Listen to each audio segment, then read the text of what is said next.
오늘 말씀은 마가복음 17장에서 24절에서 37절까지입니다. 앞에 본문 있고 아니면 성경 보시기 바랍니다. 같이 읽겠습니다. 시작. 예수께서 일어나사 거기를 떠나 두로 지방으로 가서 한 집에 들어가 아무도 모르게 하시려 하나 숨길 수 없더라. 이에 더러운 귀신 들린 어린 딸을 둔 한 여자가 예수의 소문을 듣고 곧 와서 그 발 아래 엎드리니 그 여자는 헬라인이요 소로보니게 족속이라. 자기 딸에게서 귀신 쫓아내 주시기를 간구하거늘 예수께서 이르시되 자녀로 먼저 배불리 먹게 할지니 자녀의 떡을 취하여 그들에게 던짐이 마땅치 아니하니라. 여자가 대답하여 이르되 주여 올소이다마는 상아래 개들도 아이들이 먹던 부스러기를 먹나이다. 예수께서 이르시되 이 말을 하였으니 돌아가라. 귀신이 내 딸에게서 나갔느니라 하시매 여자가 집에 돌아가 본즉 아이가 침상에 누웠고 귀신이 나갔더라. 예수께서 다시 두로 지방에서 나와 시돈을 지나고 데가볼리 지방을 통과하여 갈릴리 호수에 이르시매 사람들이 귀먹고 말 더듬는 자를 데리고 예수께 나와 안수하여 주시기를 간구하거늘 예수께서 그 사람을 따로 데리고 무리를 떠나사 손가락을 그의 양귀에 넣고 짐을 뱉어 그의 혀에 손을 대시며 하늘을 우러러 단식하시며 그에게 이르시되 에바다 하시니 이는 열리라는 뜻이라. 그의 귀가 열리고 혀가 맺힌 것이 곧 풀려 말이 분명하여졌더라. 예수께서 그들에게 경고하사 아무에게도 이르지 말라 하시되 경고하실수록 그들이 더욱 널리 전파하니 사람들이 심히 놀라 이르되 그가 모든 것을 잘하였도다. 못 듣는 사람도 듣게 하고 말 못하는 사람도 말하게 한다 하니라. 아멘. 우리가 계속 마가복음을 전체적으로 지금 계속 강의하고 있습니다. 마가복음은 첫 번째 복음서 중에 사복음서 중에 제일 첫 번째 기록된 것입니다. 그래서 마가복음의 전체적인 주제는 메시아가 어떤 분이냐, 예수가 어떤 분이냐라는 것에 포커스가 되어 있습니다. 그 관점으로 메시아는 자비롭다, 자비로우신 분이 바로 메시아다라는 오늘 본문에서 그 메시아의 모습을 좀 보려고 합니다. 24절부터 26절까지를 보면 예수께서 일어나서 거기를 떠나 주로 갈릴리 호수에 있는 갈릴리 지방에서 사역하시다가 그것을 떠났습니다. 그래서 두로 지방으로 가서 두로 지방은 요 지중해 있는 해변가, 지금 이스라엘 위에 시리아 쪽의 땅입니다. 그러니까 예수님이 유일하게 이스라엘을 벗어났던 것이 두로와 시돈 지방, 지금 시리아 있죠. 고기 지방을 이야기합니다. 거기를 떠나서 두로 지방으로 가서 한 집에 들어갔습니다. 아무도 모르게 하시려 하나. 왜 그랬을까요? 쉬러 가신 거죠. 아무도 모르게 한 집에 들어가서 아무도 모르게 있었던 거죠. 국내에선 도저히 쉴 수가 없어서 해외로 가셔서 이제 아무도 모르게 있자라고 한 집에 들어가서 거의 숨어 계시려고. 그런데 숨길 수 없더라. 도대체 숨길 수가 없는 이 상황이 된 거죠. 요즘 유행하는 그 언어로 이놈의 인기는 어딜 가도. 근데 이게 좋을 때도 있는 것 같지만 해외에서 가도 이 도대체 사람들이 너무 밀려오는 거예요. 쉬러 갔는데도. 아니나 다를까 이에 더러운 귀신 들린 어린 딸을 둔 한 여자가 예수의 소문을 듣고 와서 예수께서 두로와 시돈 지방에 왔다라는 이 소문이 벌써 퍼진 거죠. 그 퍼진 사람이 다 온 건 아니지만 이 자기의 딸이 더러운 귀신 들린 이 한 여인이 이 소문을 듣자마자 그 예수님 앞에 왔습니다. 그 발 아래에 엎드리니 성경은 많은 부분을 이렇게 좀 생략하는 게 있어요. 이 여인이 예수님의 발 앞에 엎드리기까지 어떤 과정이 있었을까요? 여기서 이제 드라마를 하나 써야 되는 거죠. 들었어요. 그럼 어떻게 됐을까요? 와, 죽은 자도 살리고 귀신도 내어쫓고 병든 자도 고치는 그 어마어마하신 분이 어느 집에 왔대. 이 여인이 그런 분이 있어? 누군데? 아니 어느 집인데 수소문을 했겠죠. 이 여인은 초대장이 없어요. 초청장이 없어요. 그 집에 들어갈 자격조차 없어요. 그런데 그 집을 간신히 수소문해서 찾았어요. 어떻게 했을까요? 두들기기도 않고 문을 박차고 열어 들어가서 갑자기 들어가서 예수님의 발 아래 엎드린 거죠. 그리고 바짓가랑이를 잡았겠죠. 바짓가랑이 잡았겠죠. 마가가 이 여인에 대해서 설명하고 있습니다. 이 여자는 헬라인이요.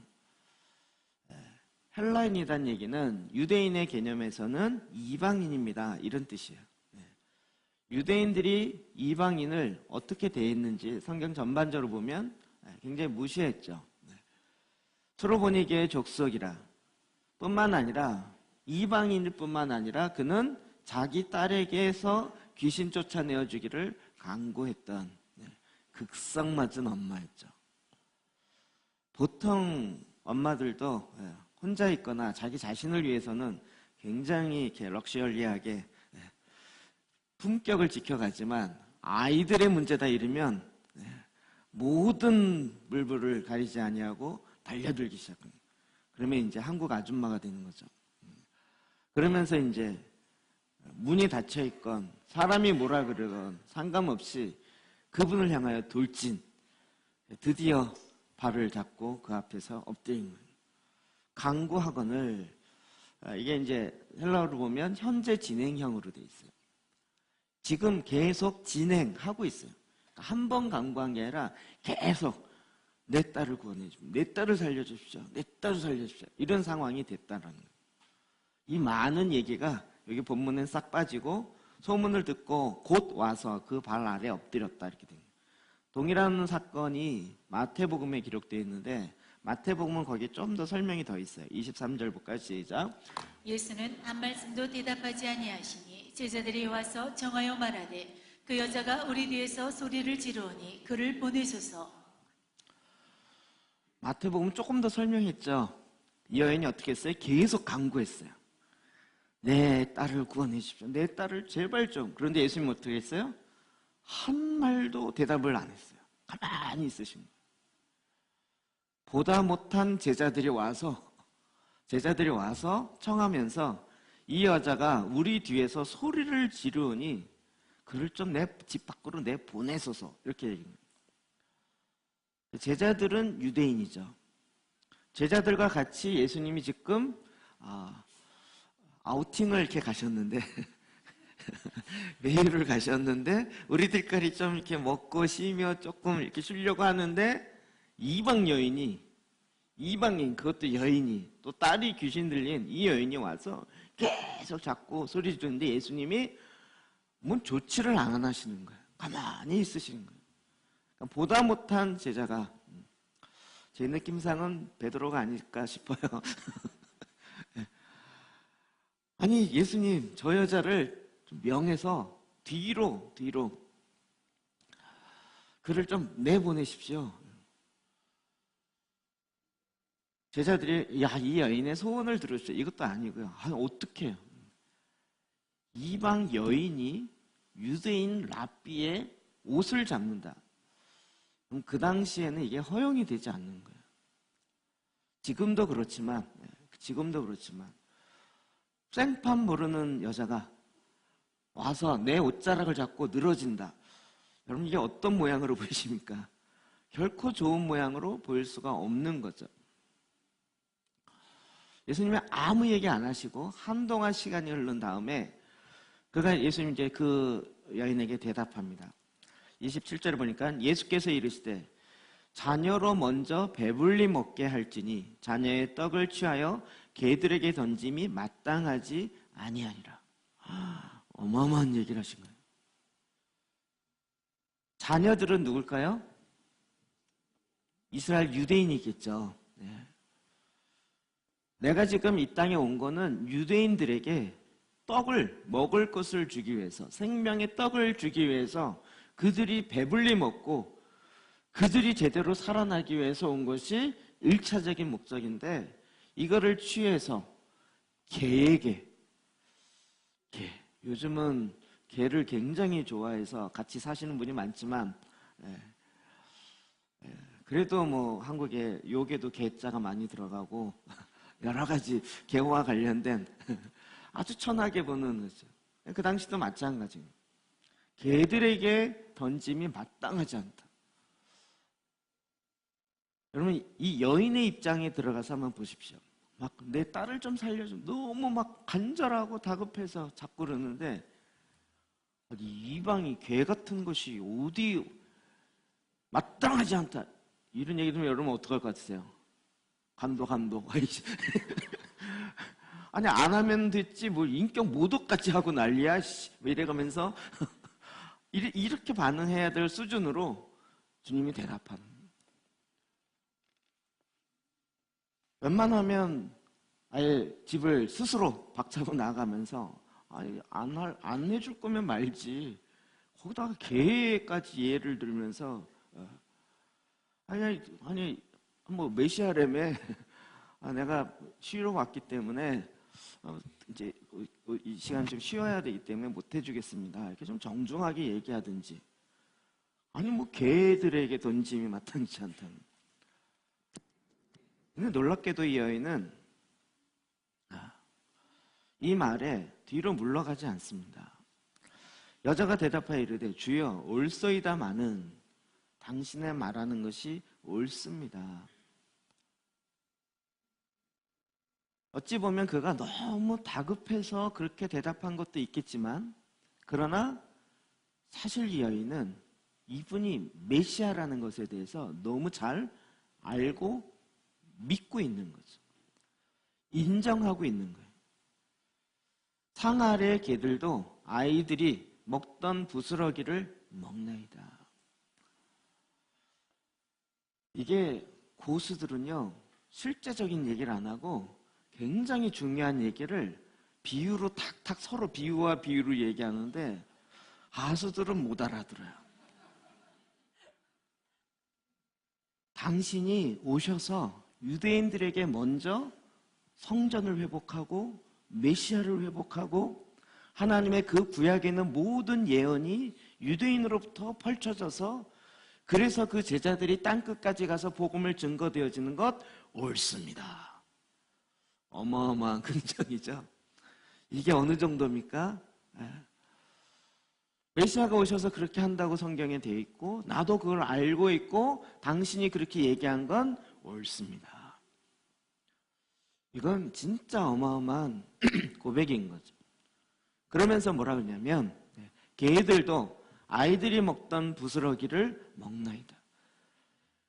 그 상이, 잔치상이 얼마나 풍성한지 자녀들도 먹는데, 자녀들도 다 풍성하게 먹을 뿐다. 막 너무 조금이면 막 바닥같이 긁어서 이거 자기 배 채우기도 너무 힘들면 이런 일이 일어나겠냐고요. 메시아가 오셔서 그 차려놓은 상이 얼마나 큰지, 풍성한지, 그냥 그 자녀들도 그냥 먹고 막 대충 먹고 그러니까 부스러기가 땅에 떨어진다는 거예요. 이 부스러기를 개들도 먹습니다. 이게 뭐죠? 그 부스러기만 먹어도 우리는 살 수 있습니다. 갑자기 여인이 위대해 보이죠? 29절. 예수께서 이르시되 이 여인의 딸의 귀신 들린 걸 고쳐주십니다. 예수님이요. 쉬러 가셨다가 목적을 놓쳐버리고 고치십니다. 고치는 이유가 뭐냐면, 예수께서 이르시되 이 말을 하였으니 돌아가라. 결국 이 여인의 믿음을 보신 거죠. 이 말을 하였으니, 네가 이 말을 하였기 때문에 이 너의 믿음의 근거에서 너의 딸에 들려있던 귀신이 이미 떠나갔느니라. 주님은 항상 믿음을 통해 일하시는 거죠. 이 본문이 유대인의 관점으로 볼 때는 전혀 말도 안 되는 상황인 것 같지만, 그 배경 속에서는 어마어마한 놀라운 일들이 일어나는. 그러면 우리가 주님을 믿을 때 일반적으로 주님을 믿지 못하는 이유가 두 가지 있는데, 하나는 너무 교만하거나, 하나는 너무 열등감에 빠져 있거나. 이 말을 동일한 언어로 표현하면, 현대 심리학 용어로 표현하면 자존감이 너무 높거나 자존감이 너무 낮아서 바닥이거나, 자존감이 너무 높아서 교만하거나, 자존감이 너무 낮아서 열등감에 빠져 있거나, 이 두 경우가 다 주님을 온전히 믿을 수가 없게 되는 거예요. 이 여인이 주여 올소이다마는 상 아래의 개들도 아이들이 먹던 부스러기를 먹나이다. 만약에 아니 안 고쳐주려면 말지, 사람 인격까지 모독하면서 그래? 이게 뭘까요? 자기의 자존심을 건드린 거죠. 자기의 자존심. 이게 뭘까요? 굉장히 낮은 자존감. 높은 자존감인 것 같지만 자존감이 낮은 사람일수록 자기의 자존심이 건드려지는 것을 용납이 안 되는 거예요. 이 얘기 뭐냐면, 내 자존심은 좀 표현이 그런데 나에 의해서 왔다 갔다 하는 게 아니라 말하는 사람에 의해서 왔다 갔다 한다, 이거에 형성이 되어 있어요. 이해되시나요? 내 자존심이 높고 낮고 내 자존심의 가치를 인정하는 게 내 안에서부터 나오는 게 아니라 밖에서부터 나오는 거예요. 그러니까 밖에서 저 사람이 나를 개로 봤어. 뭐 이씨 이렇게 네가 나를 개로 봐? 이렇게 되는 거예요. 그 사람이 개로 봤다고 했기 때문에 내가 개가 돼버렸어요.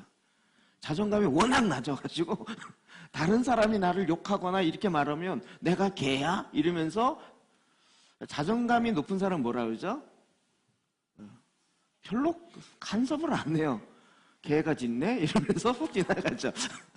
네가 개라 그래서 내가 개가 되는 건 아니에요. 그렇죠? 웬 개 같은 소리가 지나갔네? 이러면서 무시하고 가는 거죠. 다른 사람 말에 너무나도 연연하게 되어지면 자존감이 바닥이 되는 거예요. 거기에 목숨을 걸어요. 그 사람이 말한 거에 목숨을 걸어요.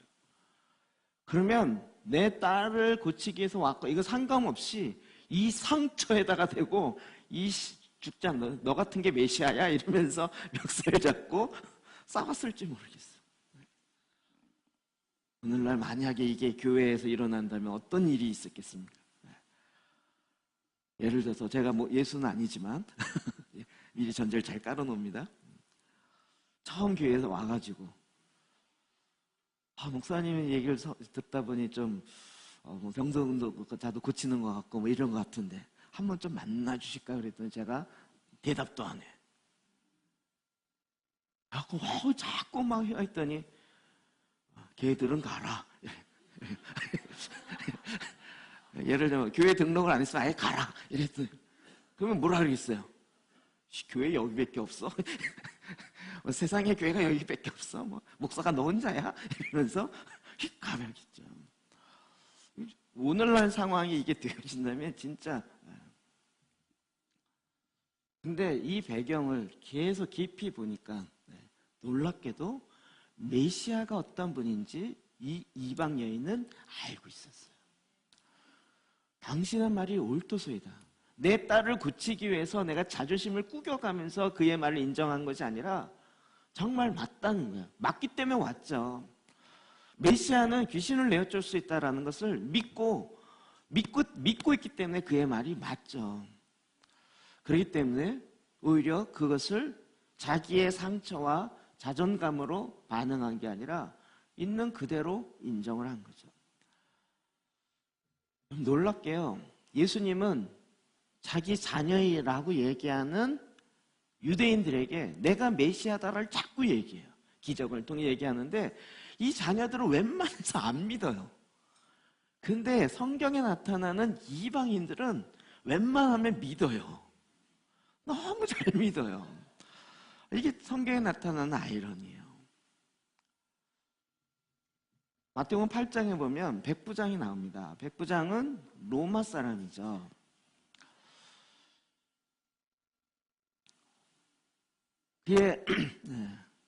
그의 자녀가 아플 때 예수님을 청하해서 오십시오 그럴 때 예수님이 가겠다라고 하니까 그 백부장이 뭐라면 올 필요 없습니다. 그냥 말씀만 하십시오. 나도 내 밑에 100명의 부하들이 있는데 내 한마디 명령에 왔다 갔다 합니다. 당신이 말만 하면 모든 게 다 이루어집니다. 예수님이 너무 놀라서 진실로 너희에게 이르노니 이스라엘 중에 아무에게서도 이만한 믿음을 내가 보지 못했다. 내가 자녀라고 얘기하는 우리 애들 중에서 이런 믿음을 내가 본 적이 없다. 빨리 오래는데 안 왔다고 뭐라 그러지 않아. 늦게 왔다고 뭐라 그러지 않나. 손을 얹으라 그랬는데 손을 얹지 않았다고 뭐라 그러지 않나. 귀신을 내쫓았더니 또 귀신의 왕을 힘입어서 내쫓았다 그러지 않나. 막 더 난리인데 이방인인 백부장이 그의 믿음이 올 필요가 없습니다. 그냥 말씀만 하십시오. 저도요 이게 그렇구나 성경을 통해서 너무 많이 깨달아요. 제 교회에 말씀으로 기도하기를 하면서요 정말 어렵잖아요. 힘드시죠? 안 힘드세요? 힘들죠. 근데 저에게 말씀으로 기도하기를 제일 쉬워하신 분이 있어요. 세 가족이고 예수님을 처음 믿으신 분인데 신방 가갖고 이게 좀 어려울 텐데 괜찮으세요? 왜 어려워요? 너무 쉬워요. 박창윤 씨라고요. 우리 떡볶이 아줌마라고 소문나 있는 초기에 그분이 오셔서 예수를 믿었어요. 그리고 몇 주 지나자마자 책을 이만큼 갖고 오셨어요. 그분은 절에 오랫동안 다니셨던 분이고 불심이 대단한 분이라 날마다 반야신경을 1시간 2시간씩 읽으며 절하며 이랬던 분이에요. 근데 예수를 믿고 나서 이 책을 내가 버려야 되는데 난 무서워서 못 버리겠으니 목사님이 좀 태워주세요. 그래서 그걸 태우다 말고 제가 한 권을 안 태웠어요. 요겁니다. 증거로 놔두려고. 금강 반야 바라 밀경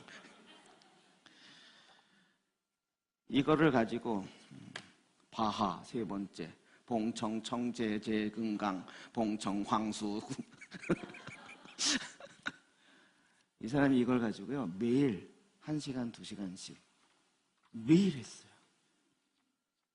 이분이 뭐라고 했냐면 저희 신방 가자마자 이렇게 기도하라 그걸 갖고 하라 그랬는데 이건 너무 쉬워요. 이거는 10년을 해도 뭔 뜻인지 이해를 못한대요. 봐라. 근데 이건 읽자마자 이해가 되던데요. 이 쉬운 걸 왜 못해요? 이렇게. 제가 이 말씀이 부입이 확 들어요. 여러분 새가족 걱정하시는데 험가족 여러분 새가족 걱정하지 마십시오. 앞으로 제사장 기도와 말씀 기도는 불교에서 오신 분 중심으로 하도록. 너무 쉽다는 거예요. 너무 쉽다는 거예요. 그러면 아예 삶을 바꾸려고 작정하고 오셨어요. 그 모든 책, 이거 이런 거 여기 제가 빼놨는데 여기 부적이요. 진짜 비싼 부적도 끼어 있었고요. 봉투에 있어.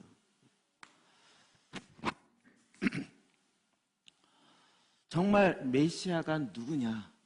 그냥 내가 믿는 하나님이 누군지도 모르고 그냥 적당히 절 다니듯이 교회와 1년에 한두 번 왔다 갔다 하고 그렇게 뭔 뜻인지도 모르면서 그냥 하라니까 108번 절하고 읽고 외치고 이렇게 한 게 아니고요. 정확하게 메시아가 누구인지를 알고 믿고 살라는 거죠. 이렇게 할 때 우리가 그걸 믿지 못하게 만드는 내 안에서 일어나는 요인들이 있는데 그것이 바로 나의 지나치게 높은 자존감, 반대로 지나치게 낮은 자존감. 지나치게 높은 자존감은 교회 오래 다닌 사람일수록 좀 많습니다. 예수님의 누가복음 18장에 보면 바리새인과 세리의 기도가 있습니다. 둘이 같이 주의 성지에서 기도를 하는데 바리새인은 서서 따로 기도하여 이르되, 그가 서서 어찌 보면 손을 들고 기도했을지도 모르겠어요. 하나님이여. 바리새인은 그 당시의 종교 지도자고 존경받는 자들이었어요. 8,000개나 되는 율법을 다 지키는 자였고 그런 분파였기 때문에 바리새파다 그러면 진짜 인정받는 종교인들이었어요. 그들 중에 한 사람이 서서, 그들은 하루에 3번씩 기도했고 일주일에 금식했어요. 하루씩. 하나님이여, 나는 다른 사람들 곧 토색, 불의, 간음을 하는 자들과 같지 아니하고 이 세리와도 같지 아니함을 감사하나이다. 이 세리가 누굴까요? 기도하고 있었어요. 세리가 그 뒤에서. 그 세리를 가리키면서 이 세리와도 같지 아니함을 감사하나이다. 감사의 제물을 감사의 기도를 하고 있었어요. 감사의 문을 통과하면서 감사의 기도를 하고 있었어요. 근데 세리는 뭐라고 기도했습니까? 주여, 이 죄인을 용서하여 주십시오. 예수님이 그 둘의 기도를 보면서 누구의 기도가 응답을 받았다고요? 세리의 기도가 응답을 받았다고요. 이 바리새인은요, 자기 의의가 너무 많은 사람. 자기는 이것도 안 했어, 저것도 안 했어. 세리와 같지도 않아. 나는 누구처럼 뭘 잘못한 게 없어. 내 의의가 너무 강해요. 그래서 내 이 의의를 온전히 이룰 수 있게 하신 하나님 감사합니다. 이렇게 가는 거예요. 그런데 이 세리는 이미 하나님 앞에 자기가 죄인인 것을 알았던 거죠. 이상하게도 교회를 다니면 다닐수록 예수 그리스도의 의로 말미암아 내가 의롭게 됐다라는 것, 칭의를 믿는다고 하지만 그 문만 통과하고 나면 그 다음부터 자기의 의가 드러나기 시작해요. 내 의, 내가 이렇게 열심히 했다. 내 의가 열심인 사람, 열심히 특심할수록 이게 바뀌어지지가 않아요. 주님은 이 바리새인의 기도가 응답되지 않고 세리의 기도를 응답했다. 이 사람이 의롭다 하심을 받고 그의 집으로 내려갔느니라. 누구요? 바리새인이 아니고 세리가요. 무릇 자기를 높이는 자는 낮아지고 자기를 낮추는 자는 높아지리라. 우리가 하나님 앞에서 나를 높일 필요가 있겠냐고. 모르겠어요. 세상에서는 나를 낮추면 막 깔고 뭉기고 그러니까 내가 그렇지 않다라고 나를 피하라고 이렇게 해야 내가 살아나는 방법일지 모르지만 하나님 앞에서까지도 내 의를 드러낼 게 뭐가 있냐는 거죠. 근데 왜 드러내요? 이게 교만인 거죠. 교만이 육체적 눈에 보여지는 교만도 있지만 영적인 교만도 있어요. 지적인 교만도 있고요. 공부를 많이 했는데 그의 성품이 너무 교만해요. 그래서 어떤 경우는 또 영적인 교만도 있어요. 영적인 체험도 많이 하고 은사도 많이 경험했는데 그게 나에게 내 의의가 되면서 나의 교만이 돼요. 어떤 훈련도 내가 많이 받아서 어마어마한 훈련, 이게 또 내 교만이 될 수 있고, 어떤 종교적인 자격증들, 뭘 나왔다든지 뭘 이수했다든지 이런 것들이 나의 교만이에요.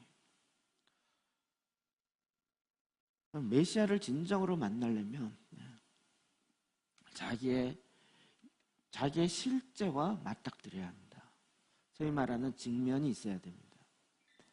그걸 두려워하지 말고 이 세상의 방법으로 바꾸면 안 되는 겁니다.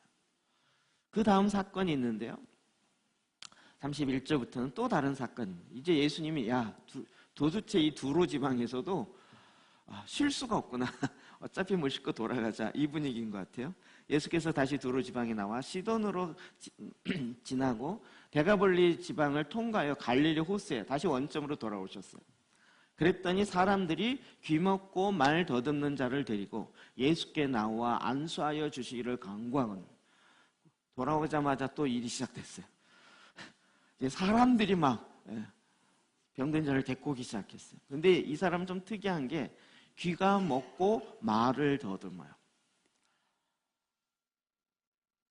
귀가 먹었어요. 그게 뭐죠? 귀머거리, 못 들어요. 부르는데 못 들으니까 대답을 못해요. 멍한 거죠. 보통 이제 말을 못하는 일은 못 듣기 때문이라 그래요. 그렇죠? 못 들으니까 그걸 어떻게 말해야 될지도 모르는 거고. 그러니까 결국 말도 못할 뿐만 아니라 말을 더듬어요. 말 더듬는 사람과 얘기하려면 진짜 답답하죠. 차라리 안 하려고 그러는데 뭐 말하려고 그러는데 말을 더 여러분도 답답하죠. 근데 예수님께서 이 말 귀먹고 말 더듬는 사람을 33절 예수께서 그 사람을 따로 데리고 그 사람들이 몰려온 장소에 사지 않고 따로 그래서 무리를 떠나세요. 조용한 곳에 따로 그 사람과 거의 1:1 수준으로 간 거죠. 손가락을 그의 양귀에 넣고 저는 이런 거 꼭 해봐요. 이렇게 손가락을 예수님의 그 귀머거리 귀에 이렇게 넣어요. 그 다음에 침을 뱉어서 해갖고 혀에다가 혀에 손을 댔어요. 침을 퇴 뱉었겠죠? 흘려서 뱉었잖아요. 또 혀에 바르려면 조금 양이 있어야겠죠. 그러면 성경 읽을 때 괜찮더니 이게 이렇게 표현을 하니까 그의 혀에다가 댈 손, 게다가 여러분 혀에 손을 댔어요. 자, 해보세요. 해가지고 혀에다가 손을 이 상황 자체가 이건 의혹할 정도의 어떻게 이렇게 행하실까 이런 분입니다. 이게 다 우리가 지금 사실은 왜 그러냐면 내 느낌으로 반응해서 그래요. 내 느낌. 이 사람 지금 귀가 먹고 말을 못해요. 예수님께서 그를 고치기로 작정하셨어요. 그래서 사람 이렇게 데리고 가요. 그런데 야 가자 그러는데 못 알아들어. 못 듣잖아요. 막 끌고 했더니 왜 그래? 근데 아니 예수님 널 고치신대. 이게 뭔 얘기지 알. 근데 그냥 막 말을 담으면 말을 나 좀 고쳐주세요. 이 한마디 하는데 10분 걸릴 것 같아. 빨리 와. 한국 사람 가면 속이 더 터지죠. 빨리 와. 이 귀가 먹고 말 더듬는 사람의 입장에서 볼 때는 지금 이게 뭘 하려고 또 날 패려고 그러나 또 나를 막 못 듣는다고 막 해코지 하려고 그러나 어떤 면에서 이게 무슨 상황인지 파악이 잘 안 되니까 들려야 뭔지 알 거 아니에요. 예수님이 왜 귀에다가 손가락을 대셨을까요? 우리의 입장을 볼 때는 좀 우리도 앞으로 이제 치유 사역할 땐 귀에다 귓구멍에다 손을 이 얘기가 아니죠. 이 귀머거리의 입장이 못 듣잖아요. 그러니까 그와 지금 약간 수화 개념으로 커뮤니케이션 해야 되는 거죠. 내가 지금 이거 고칠 거야. 이 귀. 이게 느낌으로 오니까 내 귀에다가 뭔가 아무도 어떤 사람이 자기 귀에 손가락을 대고 박겠냐고요. 못 듣는다고 때렸을지 모르지만 이 사람은 갑자기 누가 내 귀에 손을 대는 거예요. 말을 하려는데 말이 잘 안 나오는데 그래서 막 혀가 이러는데 거기에 약간 액체가 끼긴 했지만 혀에 손을 누가 대요? 이게 뭐지? 이 귀먹고 말 더듬 사람의 입장에서는 이게 보통 터치냐고요. 날 무시하는 터치가 아니라 완전히 수화 개념인데 그럼 이 사람 입장에서 뭔가 좀 알겠죠? 뭐지? 내 귀를 만져.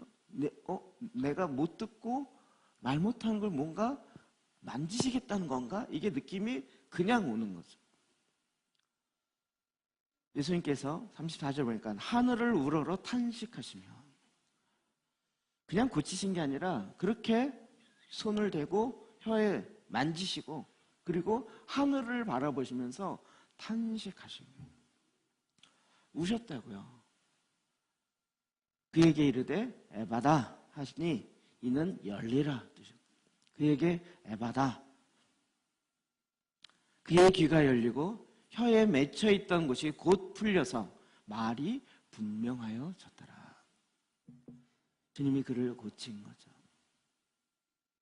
그러면서 예수님께서 경고하사 아무에게도 이르지 말라, 말하지 말아라. 그런데 경고하실수록 그들이 더욱 널리 전파하니.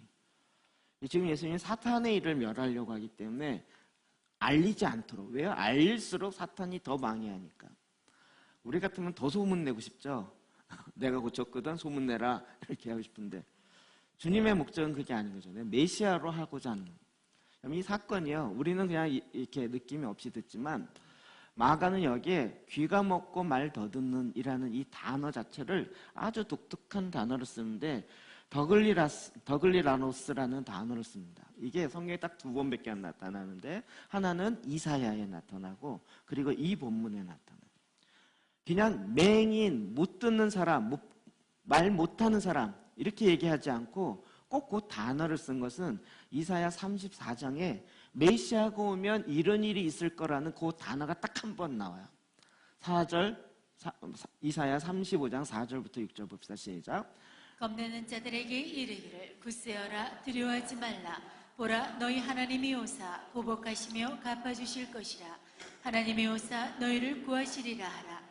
그때 맹인의 눈이 밝을 것이며 못 듣는 사람의 귀가 열릴 것이며 그때 저는 자는 사슴같이 뛸 것이며 말 못하는 자의 혀는 노래하리니 이는 광야에서 물이 솟겠고 사막에서 시내가 흐를 것이니라.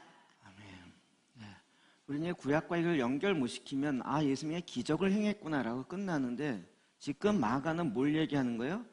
5절, 그때 맹인의 눈이 밝아질 것이고 못 듣는 사람의 귀가 열릴 것이라는 거예요. 뿐만 아니라 말 못하는 자의 혀는 노래할 거라는 거예요.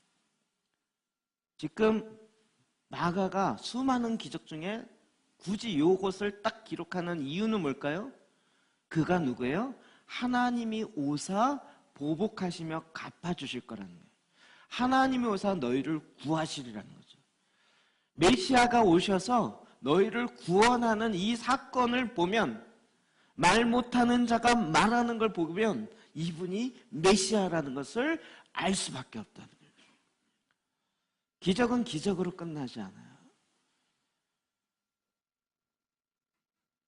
주님은 눈먼 자의 눈을 뜨게 하는 것이죠. 이 사건은 그냥 이렇게 끝나냐고요. 성경은요, 특히 신약성경 예수님이 눈먼 자의 눈을 뜨게 하는 사건이 많습니다. 나면서부터 장님이었던 맹인, 이 사람이 왜 나면서부터 눈이 멀었을까?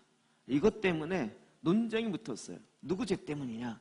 본인 죄 때문이냐? 부모의 죄가 전가된 거냐? 이거 갖고 논쟁이 붙었어요.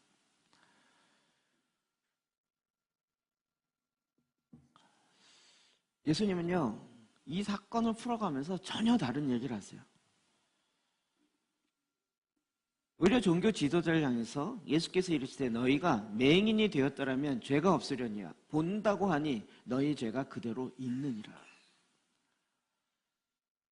지금 이게 누구 죄 때문에 얘기하고 있는데 예수님은 정말 사실 노골적으로 얘기하면 이거예요. 니들이 맹인이야. 니들이 본다고 하고 보면서 누구 죄 때문인가를 뭐가 선이고 악이냐를 구별하려고 그러는데 너희가 맹인이야. 그냥 종교 지도자들이 깜짝, 내가 보는데 다 눈에 보이는데 뭘 맹인이라 그래? 도대체 말이 돼? 라고 이 본문이 끝납니다. 그러면 성경이 이게 우리에게 얘기해 주는 것은 우리가 갖고 있는 심각한 우리의 실제를 보게 만드는 사건인 거죠. 우리가 잘 아는 소아시아 7교회, 요한계시록에 나오는 7교회에게 했던 하나님의 메시지가 있습니다. 그 중에 7번째 나오는 라오디게아 교회를 향해서 이야기합니다. 라오디게아 교회는 진짜 부한 교회예요. 부자예요. 제가 지난번에 라오디게아 갔다 와서 얘기했죠. 지진이 났는데 로마에서 구호품 보내려고 했더니 보내지 마라. 우리 돈으로 다시 우리 도시 건축할 수 있다. 이래갖고 자기네 금과 거기에 실제 그 약들이 많이 개발되어서 거기에 이제 병원이 많고 그러니까 사람들이 와서 그걸 치료하고, 그리고 실제 금이 나면서 아주 부한 도시였어요. 그렇기 때문에 우린 부하다, 부하여서 부족한 것이 없다라고 스스로 판단했던 라오디게아 교회예요. 그 교회를 향해서 하나님이 예수님께서, 교회의 머리 되신 예수님께서 이렇게 진단하신 거예요. 18절 시작. 내가 너를 권하노니 내게서 불로 연단한 금을 사서 부유하게 하고 흰옷을 사서 입어 벌거벗은 수치를 보이지 않게 하고 안약을 사서 눈에 발라 보게 하라. 라오디게아 지방에 살고 있는 사람에게 얘기한 게 아니고 라오디게아 교회의 성도들에게 이야기한 거예요. 너희가 부하다라고 이야기하는데 흰옷을 사서 옷을 입어서 벌거벗은 수치를 보이지 않게 하라는 거예요. 너는 부하에서 제일 좋은 옷을 입고 있다라고 하는데 이게 다 세상의 옷이고 예수 그리스도의 옷은 입지 아니하므로 너희 안에 있는 모든 수치가 다 드러나고 있으니 제대로 된 옷을 사서 벌거벗은 수치를 가리라는 거예요. 너희가 부자라 부족한 것이 없다라고 얘기하지만 너희의 실상은 가련한 것과 눈먼 것을 알지 못하느냐라고 교회를 향해서 이야기하고 있어요. 바리새인들을 향해서 예수님이 너희가 본다고 하지만 실상은 너희가 장님이다. 요즘에 이 말씀이 제 안에 굉장히 많이 와요. 어떤 면에서 우리가 봤을지 몰라요. 한순간 봤을지 몰라요. 기도제단 계속하고 어둠의 권세를 보면서 뭐죠? 죄가 범할수록 자꾸 땅이 굳어져요. 마음이 점점 단단해지고 굳어져요. 그래서 나중에 이 굳어진 것이 처음에 굳어진 것보다 더 심해요. 이렇게 굳어진 건 다시 기경되기가 더 힘들어요. 교회사적으로는 증명이 돼요. 부흥이 있었던 곳에 지금 가보면 엄청 굳어져 있어요. 우리가 얘기하는 영국의 웨슬리의 부흥이라든지 무디 또 찰스 피니 이런 분의 교회요. 가보면 50명도 안 돼요. 10명도 안 돼요. 그 당시 1000명 모이는 예배당 어마어마한 그 당시의 건물은 최대의 건물인데 지금은 그곳에 할머니들 10명도 안 돼요. 굳어져 있어요. 왜 그럴까요? 그 마음을 계속 유지한 것이 아니라 나중에 그것이 자랑이 됐고 하나님 없이도 이 부흥의 사건이 있었던 것만으로 스스로 교만케 되어져요. 실제로 제가 많이 얘기 듣고 깜짝 놀랐죠. 누가 이 부흥을 유지할 수 있는 신학교를 만들자, 이 신학교 교장 누가 될 것인가 갖고 싸우기 시작해서 결국은 갈라지고요. 부흥이 있었던 곳마다 사탄은 그것을 더 마음이 강하게 완악하게 만들어요. 이건 저와 여러분 모두가 다 어떤 면에서 예외가 될 수가 없어요. 본다고 하지만 보지 못해요. 그러면 여기에서 또 지나치게 자존감이 높은 사람은 어떻게 반응할까요? 말도 안 되는 이렇게 나와요. 지나치게 자존감이 낮으신 분은 그래 나 못 봐. 나 못 봐는 이 인간 죽어야지. 나 같은 인간 집만 되지 뭐가 도움이 되겠어. 여러분 사건이 아니고요. 내 자존감이 어떤. 근데 지금 이 여인은 두로 지방에 있었던 이 여인은 뭐죠? 자기의 실제를 아는 거죠. 주님 맞습니다. 그런데 나는 예수가 메시아인 줄 믿습니다.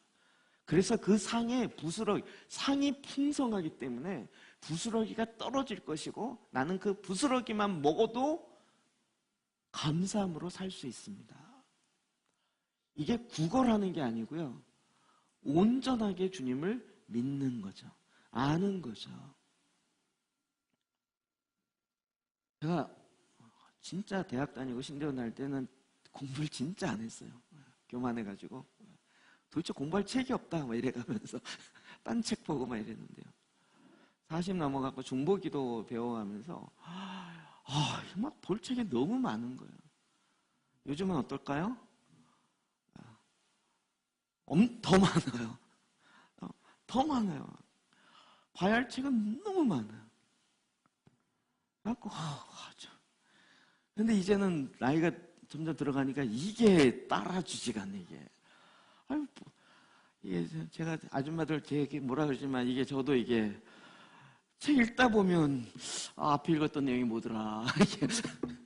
이게 앞에 있는 내용이었던가 전에 봤던 책인가 지난번 책인가 이게 헷갈리기 시작. 난 머리가 이렇게 안 좋지. 진짜 어렸을 때 책이나 좀 열심히 봤으면 좋았을 걸 그러면서 그냥 그리고 한탄하고 있었는데 말씀 기도를 딱 말씀 갖고 기도하려고 하는 순간 야고보서였어요. 성경에 그게 나오더라고요. 지혜가 부족하거든 머리 치지 말고 자기를 머리 나쁘다고 학대하고 가방끈 짧다고 학대하지 말고 후히 주시고 넘치도록 채워주시는 하나님께 구하라. 그리하면 주님께서 주시겠다.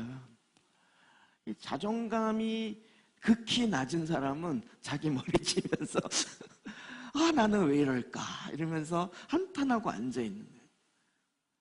자존감이 너무 높으신 분들은 책은 읽지도 않고 그대로 살지도 않으면서 내 책꽂이에 꽂혀있다라는 그 자체만으로 나는 갖고 있어.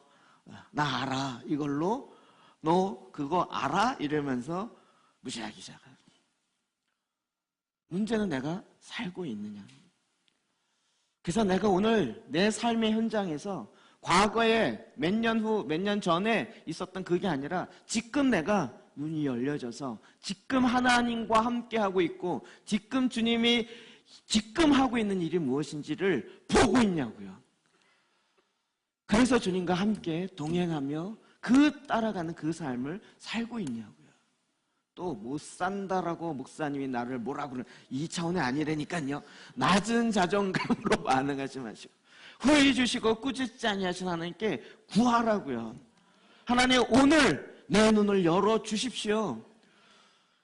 주님은 넉넉하게 열 수 있습니다. 내 마음이 아무리 아스팔트와 같이 굳었다 할지라도 내가 주님께 구합니다.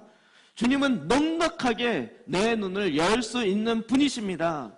내 눈을 열어서 주님 하나님의 법에 기이한 것들을 보게 하여 주십시오. 내 마음의 눈을 열어서 하나님이 나를 부르심의 소망이 무엇인지 내가 무엇을 향하여 내 평생을 달려가야 할지를 알 수 있도록 내 이 열정이 확 불타서 내 모든 열정이 내 평생에 다 태울 수 있도록 하나님 그 표대를 나에게 보여주십시오. 하나님이 내게 주신 하늘의 그 영광과 하늘의 기업이 얼마나 풍성한지 이 땅에 있는 기업에 연연하지 아니하는 그 하늘을 향한 내 기업의 영광의 풍성함이 무엇인지 하나님의 유업을 받을 상속자가 되었는데 뭘 받게 되는지 알 수 있도록 내 눈을 열어 주십시오. 하나님이 능치 못하실 일 없는 지극히 능력의 지극히 크심이었다는 것을 알 수 있도록 아버지 하나님이 능력이 없어서 내 눈을 못 열고 하나님이 능력이 없어서 내 입을 못 여는 것이 아니라 내가 구하지 아니함으로 주님은 지금도 저와 여러분에게 하나님의 말씀으로 메시아가 오셔서 하나님의 자비하심으로 메시아의 긍휼이 풍성히 여기심으로 주님이 우리를 보면서 하늘을 우러러 탄식하시면서 이 영혼이 보지 못하고 듣지 못하고 말하지 못하기 때문에 얼마나 힘들었을까. 그것을 같이 마음을 같이 하고 탄식하면서 그가 알아들을 수 있는 언어로 그의 귀에 손을 꽂고 그의 혀에 침을 대시면서 그와 동일시 기도하기 시작하면서 하늘을 우러러 탄식하시면서 열리라 내 눈이 열어질지어다 내 입이 열어질지어다 그가 바로 들리게 되고 열리게 되고 우리가 어떻게 주님을 믿느냐의 차이인 거죠. 그런데 또 종교 지도자들은 자존감이 너무 높으셔. 내가 배워왔던 종교 지식이 너무 많아서 이게 신학적으로 맞아? 틀려? 누구 죄 때문이야? 어떤 신학 이론에 따라서 이게 되는 거야? 도대체 복음주의야, 오순절주의야, 자유주의야? 어떤 신학의 근거에서 이게 나오는 거야? 라고 싸우고 있어요. 우리가 지금 그거 싸울 시간이 별로 없어요. 주님과 같이 에바다 열려라. 이제 주의 말씀을 듣지 못하게 하는, 왜 못 들어요? 귀가 못 듣는데, 성경에 보면 영적인 의미는 뭐죠? 미혹해 하는 영이 그 주변에 있어서 주의 생명의 빛의 말씀을 못 듣게 해요. 못 듣게 한단 말이에요. 그러니까 이게 영적 전쟁인 거죠. 못 듣게 만드는 그 어둠의 미혹의 영들을 내쫓는단 말이에요. 하나 되어짐을 깨트리는 건 뭐예요? 망치가 아니고요, 험담의 영이에요. 수군수군하는 거예요. 수군수군하는 것들이 커지기 시작하면서 하나 되어짐이 깨지는 거예요. 그런 걸 보면서 미혹해 하게 하는 영, 험담해 하는 영들을 내어쫓는 거죠. 예수 그리스도 안에서 성령의 평안에 매는 띠로 하나 되게 하신 것을 힘써 지키는 거예요. 주님, 우리의 귀를 열어주십시오. 내 눈을 열어서 하나님의 법을 보게 하십시오. 그냥 성경을 많이 알게 해주십시오가 아니라 하나님의 계시의 말씀, 생명의 빛이 내 안에 비춰지게 하십시오. 그냥 정보로, 지식으로만 성경이 들어오는 것이 아니라 내가 말씀에서 사라지는, 이건 내가 산 게 아니고 성령이 내 안에 임하셔서 성령으로 말미암아 사라질 수밖에 없는 이 놀라운 역사를 하나님 보게 하여 주십시오. 이 믿음이 무엇인지, 예수 그리스도 그는 메시아예요. 자비가 풍성하세요. 이방인이 요청한다 할지라도 온전한 믿음으로 요구할 때 그 너의 말한 것에 근거해서 내가 명하노니 나음을 입었다라고 그의 긍휼이 풍성하심을 나타내시는 분이세요. 지금도 저와 여러분을 향하여 주님이여 계속 눈을 떠야. 우리는 내가 눈을 뜰 수 없는 101가지 이유를 댈 거예요. 내가 이래서 못 뜨고 이래서 안 뜨고, 내가 눈이 이렇게 된 거는 이런 이유 저런 이유 저런 이유 때문에 그래요 라고.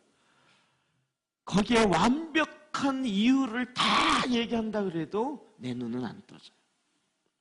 내 귀는 안 들려요. 가장 핵심이 무엇입니까? 메시아 앞에 나아가는 거예요. 그런데 메시아는 어떤 분이에요? 이방 여인이라 할지라도 온전한 믿음을 갖고 문을 박차고 들어와서 바짓가랑이 잡고 그렇게 부르짖는 자에게 그 믿음을 통하여서 그의 기도에 응답하시고 그 믿음에 역사하시는 긍휼이 풍성하신 자비로우신 예수 그리스도 메시아신 거예요. 우리가 그분께 가지 못할 일이 없어요. 구하라, 찾아라, 두드리라. 내 말이 너희 안에 구하면, 내 말이, 주님의 말씀이 너희 안에 거하면 무엇이든지 구하라. 그리하면 내가 이루리라. 내 기도 소리가 작고 내가 소나무 뿌리를 못 뽑아서 이렇게 된 것이 아니고 주의 말씀이 내 영 안에, 심령 안에 거하면 그 말씀에 근거해서 하나님 이 말씀을 이루십시오 라고 구하라. 그리하면 이루리라. 지혜가 부족하거든 돈을 구하는 것처럼, 재물을 얻는 것처럼 지혜를 구하라. 아들아, 지혜가 최고이니 지혜를 구하라. 부와 기를 구하기보다 지혜를 구하라. 지혜의 영이신 하나님을 구하라. 머리 좋아지란 얘기가 아니라 하나님의 일곱 영, 하나님의 영, 지혜와 총명의 영, 이해의 영, 그것을 이 땅에 행할 수 있는 모략과 재능의 영, 권능의 영, 그리고 오직 하나님을 예배하고 하나님을 알게 되는 경외와 하나님을 예배하는 지식의 영, 아는 지식의 영, 그 하나님의 영으로 우리가 충만케 되어 하나님의 영의 인도함을 받는 자가 하나님의 아들이니라. 우리가 있었던 이제 나의 방법들을 내려놓고 하나님의 방법으로 내 안에 이루십시오. 메시아가 오셔서 주님, 나를 구원해 주십시오. 내가 이 땅에 이 상처로 인했던 모든 상처와 아픔을 보복하여 주시고 갚아주실 것입니다. 주님이 오셔서요. 그리고 우리는 광야에서 물이 솟겠고 사막에서 시내가 흐르는 그와 같은 자가 저와 여러분이 되는 것입니다. 메시아가 오셔서 이 일을 행하십니다. 기도하십시다.